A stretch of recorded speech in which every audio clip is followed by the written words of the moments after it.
It's really great to be in beautiful Buenos Aires. I remember we actually started talking about Hyperbridge at the first Subzero in Brussels. I've been discussing a lot in our talks about the cryptographic mechanisms that make Hyperbridge possible. And I realized that I've actually not discussed the cryptoeconomic mechanisms that will keep Hyperbridge sustainable and powered by a decentralized network of agents, sustaining the network even after Polytope Labs and the developers of Hyperbridge are no more.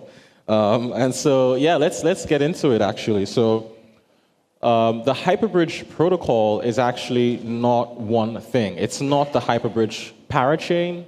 It's not the relayers. It's not Polkadot. It's actually this combination, this amalgamation of every single thing.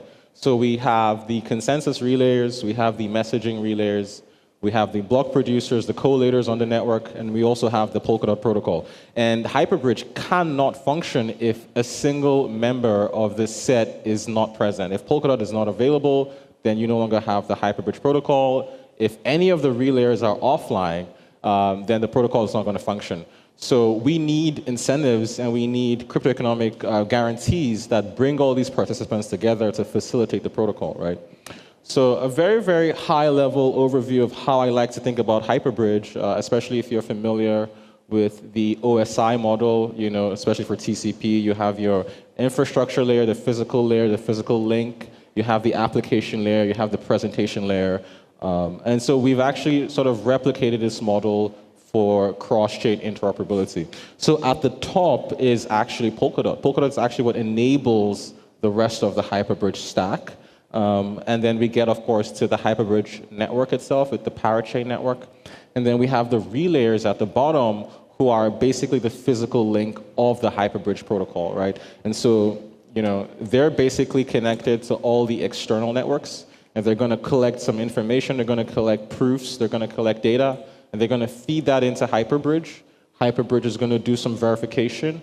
And after that's done, then Polkadot is going to prove what Hyperbridge has done, right? It's going to say, OK, all of this work is correct, and it looks good to me. So you can see the Hyperbridge network and the relayers are untrusted. There are no cryptoeconomic guarantees at this layer.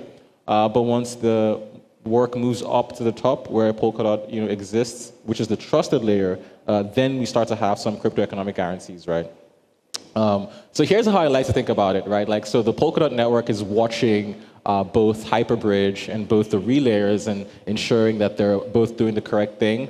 The relayers, they basically work with the collators, right? Because they collect transactions and they submit to the block producers to include these transactions in the block. And the collators are obviously watching the relayers because they're checking that the relayers are submitting the correct transactions.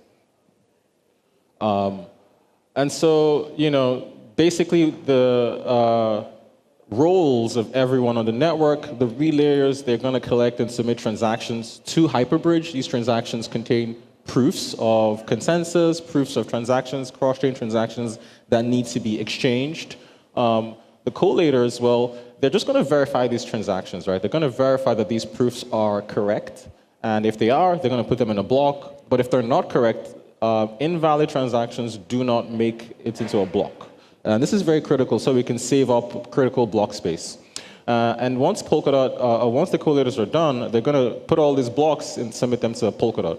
And Polkadot is going to verify these blocks because that's actually what it does, compared to your other roll-up platforms that actually require you to prove your blocks. Polkadot actually proves your blocks for you, right? So if you remember Ethereum, you have to generate a ZK proof of your L2 blocks, but for Polkadot does that job for you, right? And after Polkadot verifies your block, it's going to be like, OK, that looks good to me. It's going to generate a certificate or a receipt that your blocks are valid, right? And this is very important, and I'm going to get into this later on. So let's quickly look at the first agent on the Hyperbridge network, the collators, right? They're basically collect and verify interoperability proofs. There are two kinds of transactions that they expect. They expect consensus messages, and they expect cross-chain messages, right? And these things both have proofs. And they're actually not staked participants. Typically, you see blockchain networks require you to stake so you can be a part of the active set. we've taken a completely different approach to this. Rather than requiring some stake, we require a small bond in, of course, the bridge token, just so you can be eligible to be a collator. But in order to be selected as a collator, you actually have to burn reputation points. And these reputation points come from being an active relayer. So only relayers can become collators. You know, there's nothing else. You cannot bribe anyone to become part of the collator set. You do some work as a relayer, you put a small bond up to be eligible to be selected as a collator, and then with your points, the relayers that have the most points make it into the collator set. And this collator set is rotated every 24 hours. So every 24 hours, new relayers are eligible to become collators. And collators, well, they're paid for their work. They earn around 0.7 bridge for every block that they produce. And so if you miss a block, well, you miss the reward for that block. Moving on to consensus relayers. So consensus basically forms the foundation of cross-chain messaging, right? We need to see that the cross-chain transactions have been finalized. And for that, we need consensus proofs. But the problem is blockchains are constantly producing blocks, especially modern slot-based blockchains, right? Even if there's no transactions, they keep producing blocks, which means that Hyperbridge has to stay up to date with these blocks in order to verify new cross-chain transactions. And so consensus relayers are just basically constantly submitting consensus messages of these blocks, even if there's no transactions, right? Simply keeping the Hyperbridge blockchain up to date. And so they don't also pay any transaction fees to do this. Consensus relayers are, in fact, paid by the Hyperbridge protocol, right? They are incentivized by the Hyperbridge protocol to submit these transactions. They're paid in bridge tokens to do this.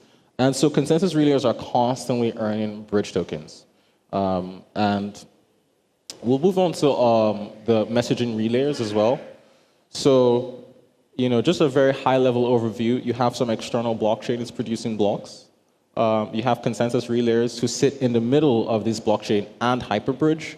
And what's going to happen is it's going to collect all these proofs of newly finalized blocks. It's going to submit these proofs to Hyperbridge, and the Hyperbridge protocol is going to give them some bridge tokens as incentive. So this keeps this ensures that consensus relayers are always online and are always ensuring that new messages are able to be exchanged with all the different blockchains. And so we have messaging relayers, and they're also, you know, very similar in function to consensus relayers, but they specialize in submitting cross-chain transactions. So when Hyperbridge learns of newly finalized blocks, the relayers are actually going to look at the previously finalized block, and they're going to scan in between these blocks and see if there's any new cross-chain messages that can be submitted to Hyperbridge. And once they see that, well, they're going to submit these messages and their proofs to the Hyperbridge blockchain, right? And the difference here, though, is that messaging relayers are not going to be paid all the time for this. In fact, it's the case that they have to pay Hyperbridge to submit these messages. Users, applications, they're going to dispatch cross-chain messages from any blockchain. They're going to put stablecoins, attach some stablecoins to these messages. Messaging relayers, they're going to see this message, they're going to bring them to Hyperbridge, and then Hyperbridge will allow them to withdraw these stablecoins. And they may have to pay the Hyperbridge blockchain if some target of message processed has been exceeded. But if not, the Hyperbridge blockchain is actually going to incentivize them. It's going to pay them in bridge tokens for this job. And this is just to incentivize people to keep their messaging relayers online so that, you know, anytime there's new messages, there's always someone to relay these messages. So similarly, with the consensus relay, you have some external blockchain. You have the messaging relayers that sit between this blockchain and Hyperbridge. And essentially, they just collect messages and they submit them to Hyperbridge. And Hyperbridge will either pay them in bridge tokens if the target for message process has not been met, or they have to pay Hyperbridge in the bridge tokens, just so Hyperbridge can also start to accumulate some tokens for revenue. And so we briefly see the requirements for running these relayers and running these collators. Relay software is very lightweight. All it does is it makes RPC queries to blockchain nodes. And so you don't really need a lot of compute or RAM for this. You can get away with like a 4-core CPU. You can really get away with like a 2 gig RAM machine because it's also rated in Rust, so it's very memory efficient. You can probably get away with like a 20 megabyte bandwidth, especially if you are co-locating your RPC nodes. But if you're querying RPC nodes over the internet, maybe go for a higher bandwidth. And really, your major cost is your RPC provider subscription. So maybe something like Alchemy or something like QuickNode or I don't know, Anchor, where you can then query all the proofs and everything directly from full nodes that are provided by these services. So it's very, very cheap to run a relayer. And this is kind of how we see interoperability being scaled, because a lot of people are going in the opposite direction, using ZK proofs that are very expensive to generate and of course have very high operating costs. But with Hyperbridge, you can see the costs are ridiculously low, right?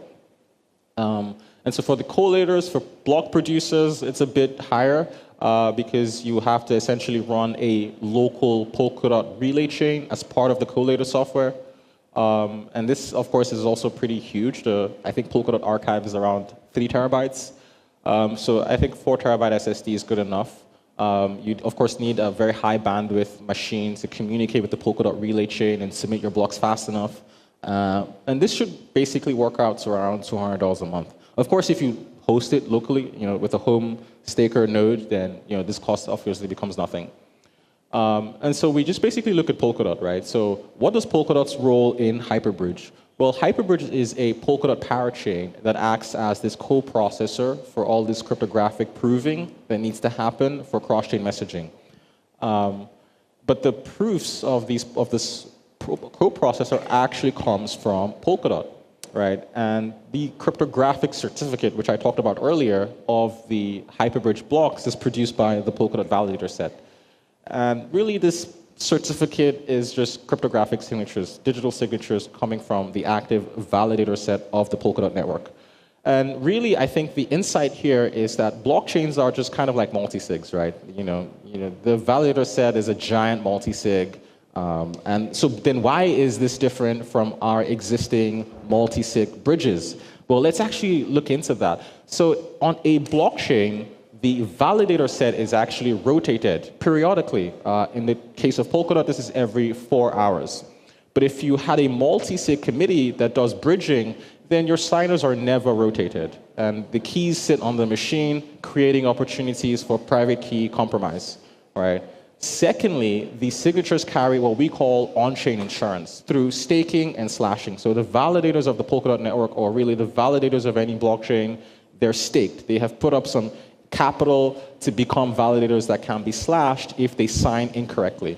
But your multi-sig committees, they don't have any insurance. They don't have anything to lose. And that's why when these bridges get hacked, it's so very easy to make off with billions of dollars in bridged assets with no consequences for this. Now, the only problem with blockchains as a multi-sig is that the blockchains often have very large validator sets. So, for instance, Polkadot has over 600, and they're going to expand this to over 1,000 validators.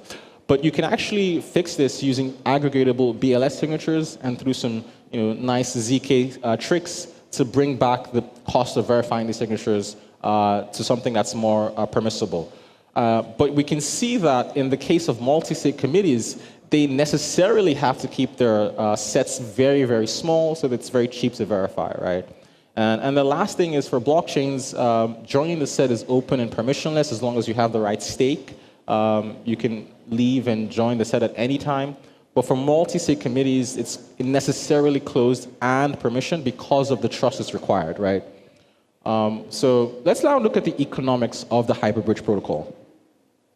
So the Hyperbridge protocol has fixed operating costs. I discussed the incentives that are given to the relayers. So consensus incentives make up 3 million bridge tokens. Messaging incentives make up around 1.4 million bridge tokens. Collator incentives, of course, make up around 3 million bridge tokens. And of course, we have to pay for Polkadot core time, which is variable, but I think it's pretty cheap. So in total, we see that the cost of running the Hyperbridge protocol is actually around 10 million bridge tokens per year. And, well, if we're going to be paying out all of these costs, where's it going to come from? Well, it's going to come from the Hyperbridge treasury, the on-chain treasury, which holds around 40% of the token supply. It's basically the majority holder of the bridge token. And this also gives the Hyperbridge protocol around 40 years of runway. So it literally has 40 years to turn a profit, which I think is good enough. But how does it turn a profit? Whenever users bridge cross-chain messages, whenever users make cross-chain storage queries, the Hyperbridge treasury collects transaction fees. Remember, the messaging relayers are collecting these transaction fees on behalf of the Hyperbridge treasury. And so Hyperbridge needs to process around 10 million messages annually to break even. According to Token Terminal, there's over 1 billion cross-chain transactions yearly. So I think Hyperbridge only needs around 1% of this market share to break even. And at that point, it just continues to make profit. So let's look at some of the Hyperbridge stats so far since we released this. We've saved over 13 trillion gas for all the verification that Hyperbridge has done. We've processed around 50,000 messages, and this is not just from Hyperbridge's, like Polytope Labs' own applications. We also have third-party applications live on mainnet that are actually creating these cross-chain messages and cross-chain transactions. Over 10 million proofs have been verified. This is a combination of consensus proofs, messaging proofs, and we've done over $180 million in transaction volume. Of course, our economic security comes from Polkadot, and that's north of $2 billion. And we now support over 14 major EVM networks, right? And you can see all the networks you support here. All your favorite networks are here. Of course, Polkadot, Hydration, Bifrost, but now Arbitrum, Polygon, Base, Gnosis, Ethereum, Mainnet, Unichain, and we continue to expand support for more networks. So just briefly, quickly into the applications. Polytope Labs, we've developed Token Gateway, which allows you to do cross-chain token bridging using this burn and mint interface. It's also backwards compatible with existing ERC20 deployments through a lock and mint interface. And you can bridge any token and also execute arbitrary call data. And this already powers the DOT token, which is live on mainnet today, VDOT, ZK Verify, Manta, and on some other tokens as well. And very recently, we launched Intent Gateway, which allows you to do fast cross-chain transactions. These are verifiable cross-chain intents, and they will happen under 30 seconds for most transactions. But the real innovation here is if your transactions are not fulfilled, if your cross-chain orders are not fulfilled, then you can permissionlessly ask for a refund on the Hyperbridge app, and you'll get your refund immediately, right? Because all of this is powered by proofs, and Hyperbridge can actually look at the state of the counterparty chain and see that your orders are not fulfilled, right? But of course, there are third-party developers building on Hyperbridge, and we're working with Hydration to deploy their version of intents. They're also working on a price oracle for some staked versions of ETH. Bifrost is doing a price oracle for their liquid staked tokens. They're also going to be launching this asynchronous V token minting. And there's been a few hackathons that have successfully deployed applications on Hyperbridge on testnet. We're also thinking about potentially new ideas for applications. We see a lot of opportunities in verifiable price oracles, also in cross-chain governance, where you can do governance on one chain, but read the results of that governance from any chain. There's also lovely things around cross-chain identity, where identity is on one chain, but you can read that identity from multiple chains. Also, we see opportunities for historical storage queries that allow contracts to look at the historical state of the blockchain they're on. And this could be useful for incentive distribution protocols like Merkle. We've recently released our developer SDKs. The Hyperbridge core contains all of the Solidity interfaces for Solidity applications. We have Hyperbridge SDK for wallets and front ends. It's basically a TypeScript SDK. And then we have the subquery indexer as well as the filler for our intents. So our roadmap, I'm really happy to announce here for the first time on the Subzero stage that Hyperbridge will be natively available on the Polkadot Hub. And so this means that applications on the Polkadot Hub can use Hyperbridge to interact with blockchains outside of the Polkadot ecosystem, making cross-chain storages, queries, and also cross-chain messaging. We're also working on BLS Beefy. We're working very closely with the Parity team to bring BLS Beefy to life, which will finally decentralize Hyperbridge. Because right now, the Polytope Labs team, we run the consensus prover for Polkadot Consensus. And so we would like to make this decentralized using a BLS aggregatable signatures. And we also have upcoming EVM integrations, I would say majorly Arc, Tempo, Monad, Sonic, Tron as well, because now they're working on state commitments and bringing state commitment support to Tron. And of course, we now have Cosmos support, so we can support the Cosmos EVM chains like Say, Chronos, and Injective. And that's my talk. Thank you for watching.